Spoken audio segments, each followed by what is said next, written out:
All right, hello and a very good evening to you. Many thanks for choosing us once again to bring you up to speed with the latest stories making headlines in the country. My name is Theo Macharia. Assisting me on the sign language interpretation is Boniface Morethi. Tonight we have quite a lot of stories lined up for you, ranging from the state of the Ebola update in the country and even the state of the schools in the country. But first, to begin with some matters, the latest TIFA survey, where a latest survey by the Trends and Insights for Africa, that is TIFA, has revealed that a growing majority of Kenyans are losing confidence in the country's trajectory, with nearly three-quarters of the respondents indicating belief that Kenya is headed in the wrong direction amid rising living costs, unemployment concerns, and persistent economic hardships.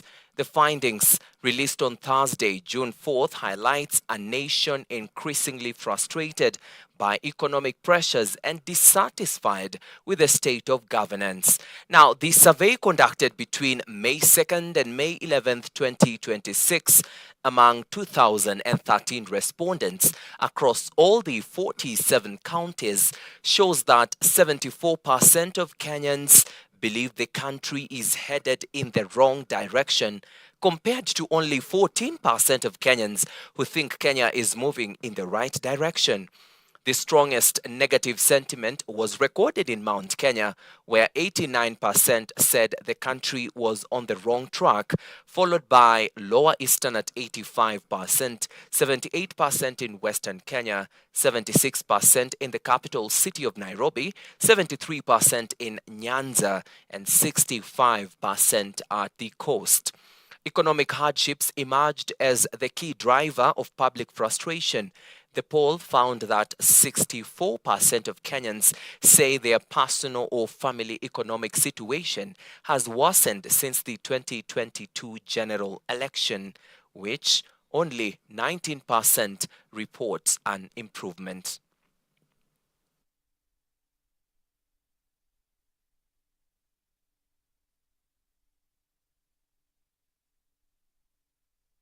Moving on, Democracy for Citizens Party leader Rigathi Gachagua has added his voice to the growing opposition towards the construction of an Ebola quarantine facility in Laikipia, terming the move as an outcome of a greedy regime treating the lives of Kenyans with contempt. Speaking in Meru, Gachagua, beg your pardon, further revealed that the growing insecurity in the region has led to the death of 146 people and stealing of 120,000 heads of cattle, among other domestic animals.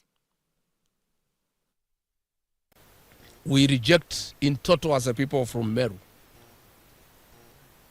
the establishment of an Ebola center in Laikipia. Yes. Yeah. We have every reason to believe that this Ebola center is a strategic plan by William Ruto to wipe out the Mount Kenya community, and more so the people of Meru and Laikipia. Yes.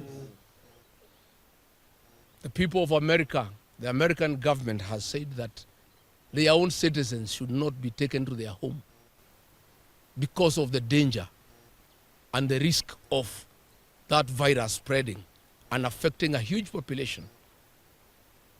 This Ebola, we have been told by the WHO Health Organization, the World Health Organization, has no vaccine and is likely to kill 50% of those who have been affected. Bringing it in the mountain is an existential threat to the livelihoods of our people here. And the people of Meru are very agitated. And to our shock and horror, all the elected members of Parliament and Senate in Meru are quiet. At the same time, Kiharu Member of Parliament Ndindi Nyoro has intensified pressure on the government to listen to Kenyans and hold plans for a US-backed Ebola quarantine facility in Nanyuki, insisting that the project lacks public support and has been openly opposed by Kenyans. Speaking in Mugoiri Mixed Day Secondary School, Nyoro urged the government to prioritize the views of Kenyans rather than external interests, maintaining that citizens across the country had overwhelmingly rejected the proposal. He accused the government of disregarding public concerns and questioned its continued pursuit of the project despite growing opposition and ongoing legal challenges. His remarks comes amid mounting public debates over the proposed quarantine center at Laikipia Air Base. Ni vizuri tunasikiza Wakenya, na tukisikiza Wakenya wamesema kwa kauli moja, waziri na serikali yote wa Kenya mzima wamekataa hiyo mambo ya kuletewa facility ya Ebola na US hapa Kenya.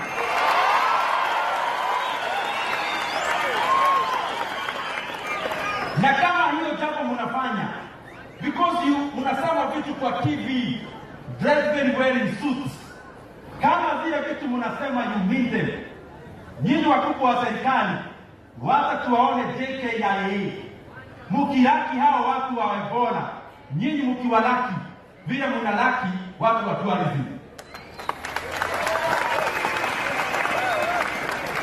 Wacha tuwaone mmepanga laini ndege ikishuka KQ, wacha tuwaone mkiwasalimia hivi. Let us see you hugging them. Let us see you saying hi to them. We are not going to allow that kind of nonsense anymore.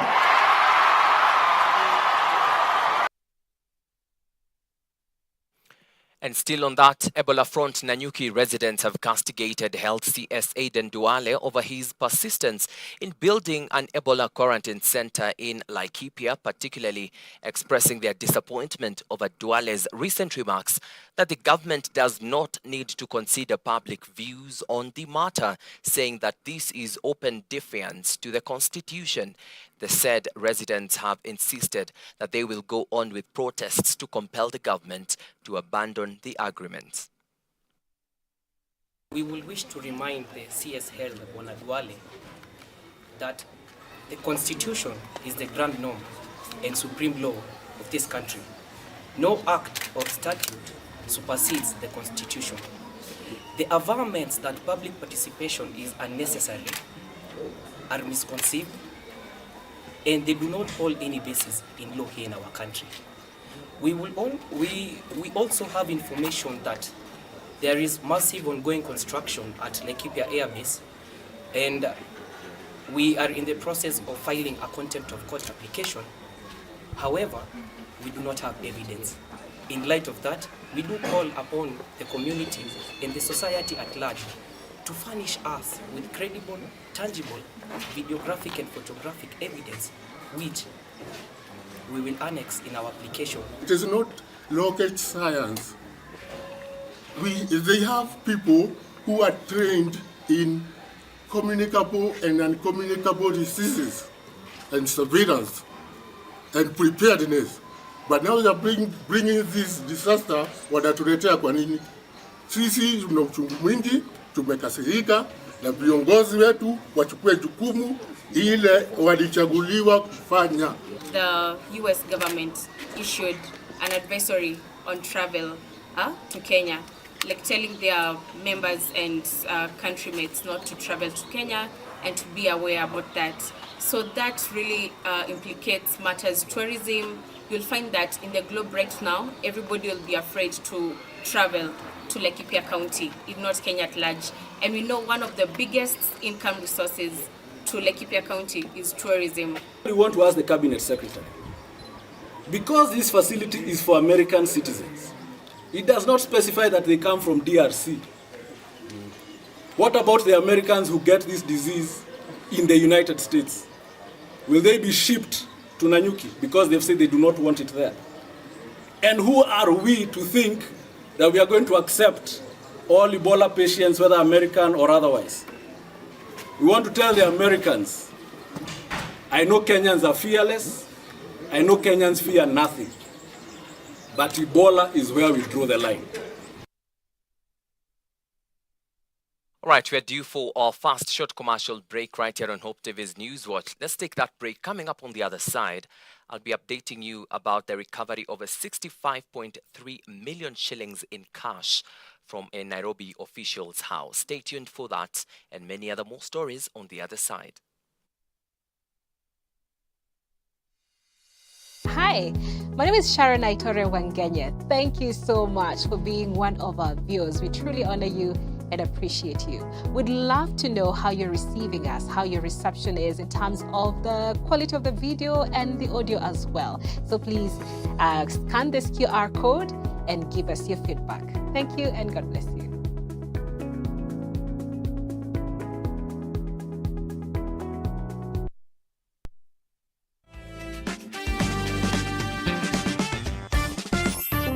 In addition to provision, there are additional roles. Yeah. You know, the father models how to be a man.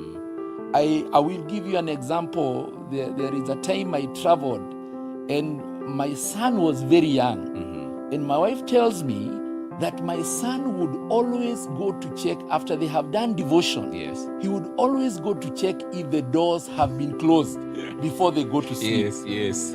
What does that tell you? That this young boy was observing how the father behaves. So as young as he was, he would always do the man part while the father is away. So when you deny a child the opportunity to be modeled, you are actually saying when they grow up, there will be something missing in them that should have been provided by the presence of a father. Catch past episodes on our YouTube channel at Hope TV Kenya. Men on Record, every Friday at 7 p.m.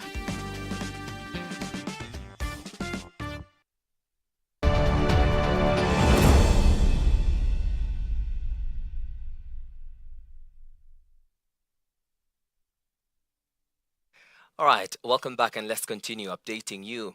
Now, the Ministry of Education has ordered schools to suspend any second term examinations that might incite students to unrest. Basic Education Principal Secretary Julius Bitok issued the directive following a tragic fire at Utumishi Girls High School, where advancing exam dates from June 16th to June 2nd reportedly sparked student discontent. Recent days have seen a wave of school closures, including Alliance High School, Langata High School, Nakuru Girls High School, Loreto Girls, Naivasha Girls, and Tarakwa High School. Despite these disruptions, PS Bitok emphasized that there will be no nationwide unscheduled closures of schools before the official midterm break, which remains set for June 24th to the 28th. Of course, there are people who are feeling like, well, there's a lot of pressure, but we are saying the school calendar remains unchanged, and we are not going to change the school calendar. Half-term will be on 24th, as earlier communicated. We are not changing the dates because of a few students who are trying to disrupt learning in our schools. Right now, we have about 80 schools who have gone on unrest against 9,500 schools. So 99.2% of our learning is going on. So not because of 0.8%, we can't say we'll interrupt the calendar of 99.8%. because 0.8% of the students are having issues. And now to a story that has left many people mouths agape. The Ethics and Anti-Corruption Commission, EACC, has recovered 65.3 million shillings in cash and other valuable evidentiary materials from the home of Nairobi County Chief Officer for Urban Development and Planning, Patrick Analo Akivaga. This is in connection to investigations into allegations of conflict of interest, abuse of office, bribery, and possession of unexplained assets involving the county chief officer. And as Samia Dika reports, the apprehension of Analo is likely to lead to arrest of other senior Nairobi County officials linked to alleged corruption scandal. In what seems to be intensified efforts to crack down on corruption and economic crimes within Nairobi City County, the Ethics and Anti-Corruption Commission EACC sleuths Thursday morning raided the home of Nairobi County Chief Officer for Urban Development and Planning, Patrick Analo Akivaga, in Syokimau, Machakos County. The raid led to the recovery of over 60 million Kenya shillings, believed not to be part of his non-legitimate source of income. Operation yielded valuable evidentiary material to support the ongoing investigations, which include Kenya shillings 51,300,000 shillings, that is Kenya shillings, and US dollars 113,000 US dollars. The US dollars is approximated to be about 14 million, thereby giving us a total of about 65,300,000. The Commission's CEO, Abdi Mohamud, says the suspect will remain in custody awaiting arraignment on Friday. Because of the recoveries that we have done today, we are also discovering there are others that we hadn't known before.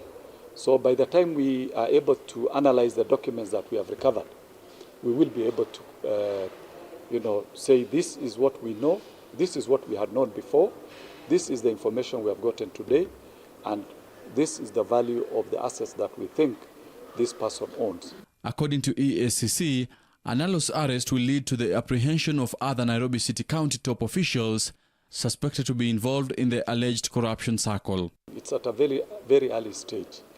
We already know some, but because of the recoveries that we have done today, we are also discovering there are others that we hadn't known before. This comes at the backdrop of other arrests, including Nyamira County Assembly Clerk Duke Simeon Onyari, arrested on Wednesday morning over alleged corruption and loss of 30 million Kenya shillings in the construction of the Nyamira County Assembly office block. The Commission has, however, pledged to crack whip on both the county and national government and ensure looted public resources are repossessed. We are following and conducting covert investigations on various areas in various counties, and we believe it's not only in the county governments, also in the central government.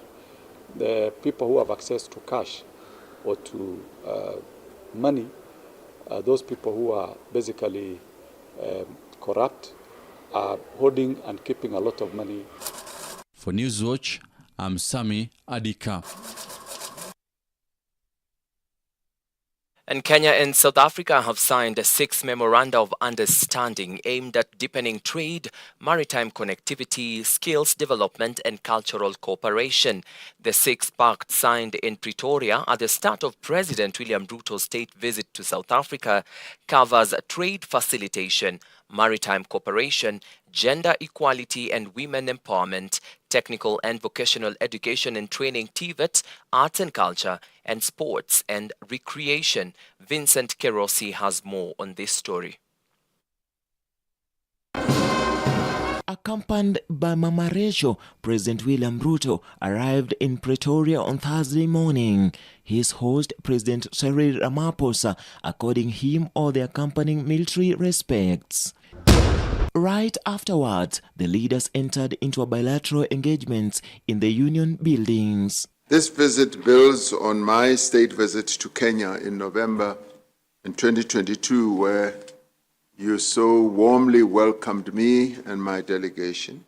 Among the key agreements was an MOU on trade facilitation through cooperation in standardization, technical regulations, conformity assessment, accreditation and metrology, a move expected to ease market access and reduce non-tariff barriers between Africa's 2 leading regional economies. We are encouraged by the progress made in addressing trade imbalances between our 2 countries, removing barriers that hold our economies back, and strengthening regional value chains. The Kenyan president also welcomed plans to establish a South Africa-Kenya Joint Business Council, saying it will provide a platform for businesses from both countries to pursue investments, joint ventures, and public-private partnerships. The two leaders acknowledged that trade between the two countries continues to grow, although Kenya still imports more from South Africa than it exports. These agreements will deepen our collaboration and will provide practical benefits to the citizens of our countries. I'm especially pleased by the proposal to establish a South Africa-Kenya Joint Business Council, which will give our private sector a stronger voice in shaping trade and investment.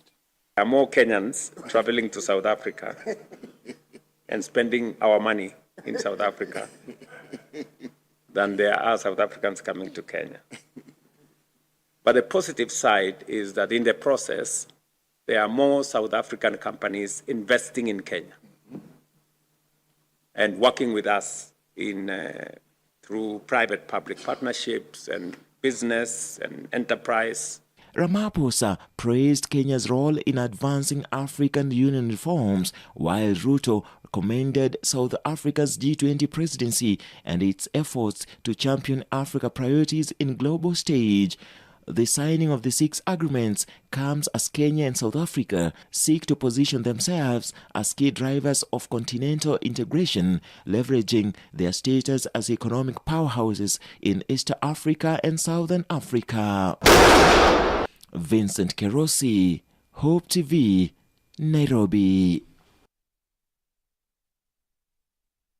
All right, thank you so much, Vincent Kirosi, for that report.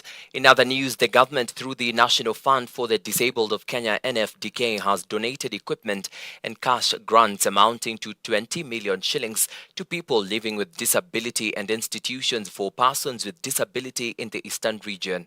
Additionally, 4 million shillings has been disbursed to 20 schools for children with various forms of disability, each getting 200,000 shillings to help improve infrastructure in order to create a conducive environment for learners.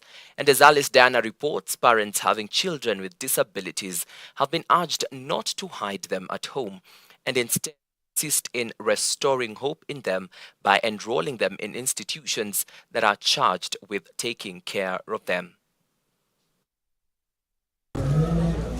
In a bid to economically empower persons with disabilities (PWDs) in the Eastern region, the government, through the National Fund for the Disabled of Kenya (NFDK), has donated equipment and cash grants worth 20 million shillings. The equipment include farming, carpentry and welding tools, sewing and knitting machines, as well as barber and salon kits. Congratulations, Mwalimu. Speaking at the Eastern Regional Headquarters in Embu Town when flagging off the donations, NFDK trustee David Musila called on the beneficiaries, especially individuals, to make good use of the tools of trade to improve their social and economic status. He cautioned the beneficiaries against selling or misusing the equipment to ensure the objective of the benevolence of the benefactors of uplifting their living standards was safeguarded.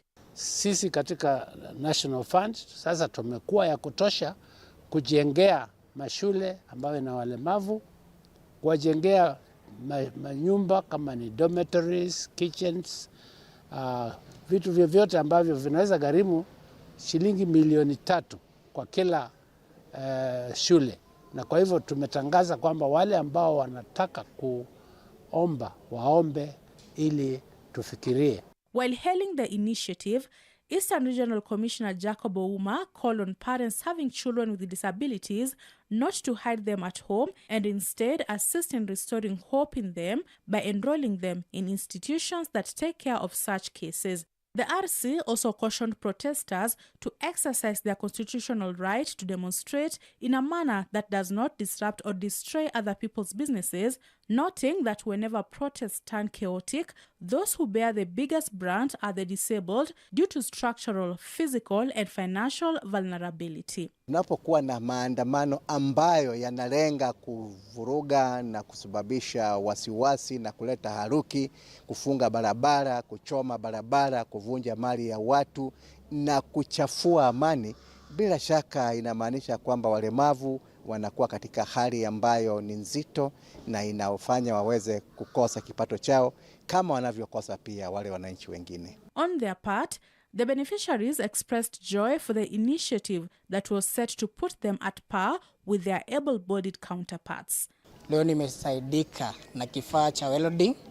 Nitaenda nitafute kijana aende afanye kazi nayo ili istepo financially yangu kidogo, kwa sababu inabidi tujitegemee pia sisi walemavu. So I'm very happy today.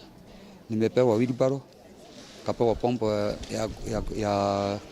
na hose pipe, panga, foko njembe na sprinkler. Hizo mali yote nimepewa itanisaidia kwa kulima. Alice Diana, Hope TV Newswatch.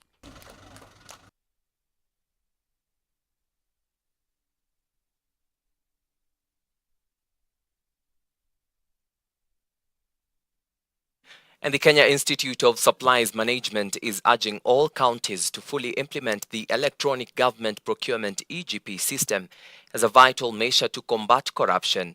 The institute emphasizes that this digital system is essential for sealing loopholes that have caused devolved units to lose billions of shillings. Since the start of devolution in 2013, annual Editor General reports have consistently flagged the misappropriation of public funds by senior county officials. To address this, the government has mandated a transition to EGP, replacing corruption-prone cash-based systems with a digital process that ensures accountability. KISM CEO Kenneth Matiba describes this shift as a game changer for the prudent use of public resources.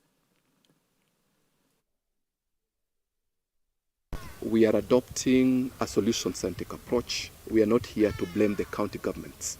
We see the county governments as strategic partners, and that is why we are very deliberate in this conference to curate a subject around e-procurement. And from these conversations that we are having here today, we want to say that the county governments are really embracing EGP as it is. Because when we call for trainings, the county governments are supporting procurement professionals to participate in those trainings. In fact, some of those county governments have even seconded to us TOTs who are working as experts. So for us as KISM, the direction we are taking is a solution-centric approach, a stakeholders engagement approach, and we see county governments as strategic partners, and collectively the country should be able to win when the EGP system is ultimately rolled out. We don't just see... This landmark congress has brought together 35 counties, the national government, the Council of Governors, county assemblies, oversight institutions and development partners, private sector players, academia, professional bodies, and procurement practitioners to engage in a national dialogue on strengthening procurement and supply chain management as a catalyst for development and service delivery. It's now over a decade since the introduction of devolution, and county governments continue to play a central role in delivering essential services and driving local economic development. All right, and still in the counties now, a family in Taita Taveta County is anxiously waiting for a High Court ruling in Voi in a case that involves the death of their son who was allegedly shot by a police officer in 2019. Now, the judgment is expected on June the 17th this year as the family, supported by human rights groups, continues to push for accountability and compensation. Now, our reporter Dolly Murigi Mbuvi has the county news for us tonight. In Taita Taveta, families' long wait for justice is nearing a critical moment. The family of the late Sawanguku says they have endured years of pain and uncertainty since 2019, when was alleged shot and killed by a police officer in broad daylight. The case has now reached its final stage, with the High Court in Voi set to deliver judgment on June 17th. Tangu 2019, kesi imekuwa ikiendelea, tukija hapa tukirudi, tukija tukirudi. Mpaka saizi mzee shemeji yangu amechoka. na leo ndio ilikuwa ndio siku ya judgment, lakini tumekuja bado tunaambiwa imehairishwa. Sasa sisi kama familia tumechoka, tumeumia na bado tunaendelea kuumia. Ile hekima ya Mungu uliyoitumia mpaka ukampata huyu bwana na makosa, maana ni jambo alifanya kama la maksudi. Maana kijana wetu aliuliwa Taveta kwa hoteli akiwa anakula chakula masaa ya jioni. Sisi tulipoambiwa tulisikia uchungu sana, na ndio kijana alikuwa anategemewa katika familia yetu. The family, with support from Vocal Africa, says they're now hopeful the ruling will bring accountability. They're also urging the IPOA to continue supporting the pursuit of justice and compensation. Tunataka kuwakumbusha polisi ya kwamba the wheels of justice are grinding. Na leo huyu ofisa ambaye aliweza kumpiga risasi Juma Esau amepatikana. Tafadhalini, hii iwe ishara kamili kwenu, hii iwe kielelezo kwenu ya kwamba endapo utakiuka zile powers ambao umepatiwa, endapo utakuwa mhalifu, basi sheria itachukua mkono wake. Women land rights. Meanwhile, in Kakamega County, an elderly widow from Shipalo village in Shinyalo constituency is also crying for justice after being evicted from a piece of land she says she has lived on for more than 50 years. Anshi Ramba says she has lived on the disputed property since 1975 after a land exchange agreement between her late husband and his brother-in-law. She now says she was forcibly removed from the land she has always called home. Panapomoa yangu ni mali yangu wanachukua, nitaenda wapi? Sasa yeye anaishi kwa nyumba kwa shamba yangu. Hata Samuel anashikwa kwa shamba yangu. Mama anakaa kwa shamba yangu. Ni mimi taenda wapi? Wanapomoa wanachukua yote mali yangu. Nitaenda wapi? President said the agreement was known for decades and are now calling for reinstatement as right groups also step in demanding justice and intervention. Lakini tunataka tujaribu tuone ya kwamba apate haki yake, kwa sababu ni mali ambapo amekaa sana kwa zaidi ya miaka 50. Hii ni shamba ambalo sisi kama jamii tungehusishwa, tungesaidia hii familia kusuluhisha nje ya koti, ndio mambo kama ambayo yalifanyika yasifanyike. Huyu mama alikuwa anakuwa evicted kulingana na maybe order ambayo ilikuwa. Kwa nini shamba lake, kwa nini yeye aliamukiwa na polisi 200? Na huyu ni mama ako na miaka 90. Mbona wangeleta tu village elder asimame hapo na wafanye eviction yao? And to the coastal region, Kaya elders are raising concerns over worthy tama secrecy in the operations of the Kenya Ports Authority. The elders are demanding transparency in port development plans, land use decisions, saying lack of disclosure could threaten coastal heritage and its environment. Tuliwahi kupeleka maombi pia kutaka watoto wetu waweze kuajiriwa. Mwanzo tuliweza kupongeza MD wetu wakati ameteuliwa. Nasi hatujamwona kuwa na makosa yote ambayo amefanya. Lakini ile nafasi ya waajiri wa kazi tumepata kuwa kuna ile bodi ya waajiri ndio ambayo haijibiki vizuri.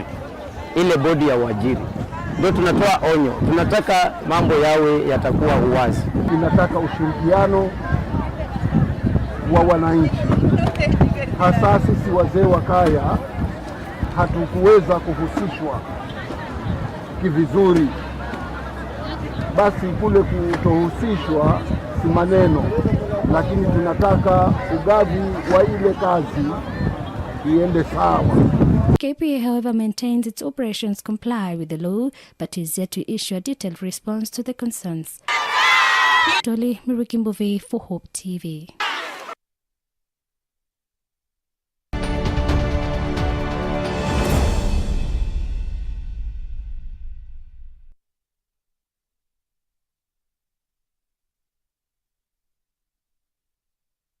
Great, and now it's time for some sporting banter.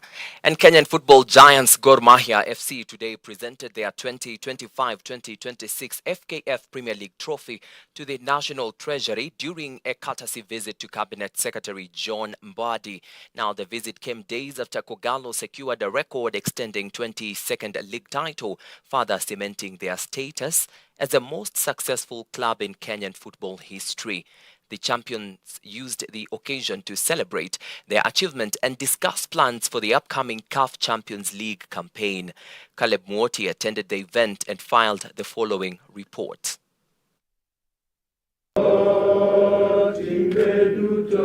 The 2025-26 FKF Premier League title has further cemented the legacy of Gor Mahia as Kenya's most decorated football club, with the latest victory taking their tally to 22 league championships. The league crown has also secured Kogalo a place in next season's CAF Champions League, where they will once again represent Kenya on the continental stage. Right, so I think now we want to... Despite the success, club chairman Ambrose Rachia has highlighted several challenges facing the record champions. Among the major concerns is the club's lack of a permanent training facility, an issue that has persisted for years and continues to hinder preparations. And the other facilities that we have from infrastructures and the demand. Booking becomes a challenge because the demand is so high. For that reason, we would want to look for an area where we could either lease or even just get some arrangement so that we are certain about training. Training is important. Rachia also pointed to financial struggle affecting player recruitment, noting that strengthening the squad ahead of CAF Champions League campaign will require significant investment. Acquire players is something sign-on fee. Sometimes you get to hear God is be taken to FIFA, they have not paid the players, or sign-on fee. It's a challenge. And another area that we normally would like to seek assistance and resource mobilization. While lauding the club's achievement, Cabinet Secretary for the National Treasury John Mbadi reaffirmed his support for the record champions and pledged to spearhead efforts to secure the resources needed to enhance the club's competitiveness in continental football. We will see where we can fit in. You have actually presented here one that you need some support on the training ground. We will now get to granular details. You will tell me how you want me to support. If it is achievable, we will support. There's nothing that will stop us from supporting. And I know if you're going to play at the continental level, we will have to come in and support you. Ghanaian international and Kogalo's commanding midfielder Enoch Morrison reflects on winning his first title with the club and outlines the club's ambitions for next season's CAF Champions League campaign. Yeah, actually I've been nominated for Best Midfielder of the Season and Best Player of the Season. It's a great feeling to be in those categories, because even to be in two categories is not easy, because if you check the number of players we have in this country and the performance that the players are putting in, and at the end you will be nominated in two categories. It's amazing. So inshallah we are going to see what we are going to win tonight, but hopefully I'm positive I'm going to win something. For Hope TV Sports, I'm Caleb Mwoti.